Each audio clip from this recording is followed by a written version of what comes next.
لا صحيح بخاري تو بيغمري خواد فرمي صلى الله عليه وسلم إن من أكبر الكبائر أن يلعن الرجل والديه لا قورتريني تاوانا قورة كان سرنج بدن نافرمي كبائر بلكو أكبر الكبائر لا هر تاوانا قورة كان لا قورترين تاوانا قورة كان يعني ناو قورة كانشا لا هر قورة كان يعني قورينا وقورة كان ئەگەر لە تاوانە گەورەکانە بۆن و منە حەفتا تاوانمان هەبێ گەورە بێ لەم گەورە دەیان هەرە گەورەترین بێ ئەم تاوانە کە نەفرەتکردنە لە دایک و باب لە ناو دە هەرە گەورەکەیە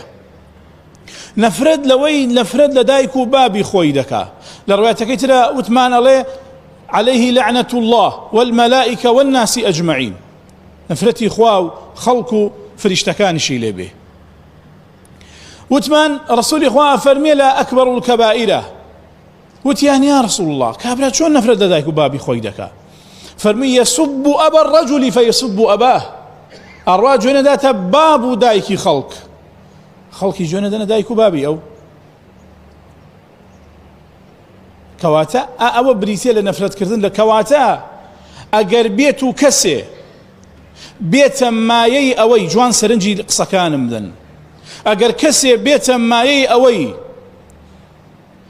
نەفرەت بکرێ لە دایک و بابی خۆی لێکێک بێ لە تاوانە هەرە گەورەکان ئەی چ جای کەسێ بە ئاشکرا نەفرەت کە لە دایک و بابی خۆی تاوانەکەی چۆن بێ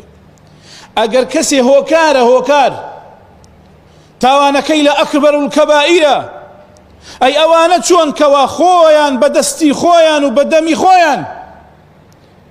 خراپی ئەکەن لەگەڵ دایک و بابی خۆیان و بەدەمی خۆیان نەفرەتەکەن لە دایک و بابی خۆیان ئەبێت تاوانەکەی چەند گەورە بێ ئەوانەی کە بەست و ڕەبن ئەوەی نەشیاو بێ لە دەمیان بەرامبەر دایک و بابی خۆیان دەرەچێ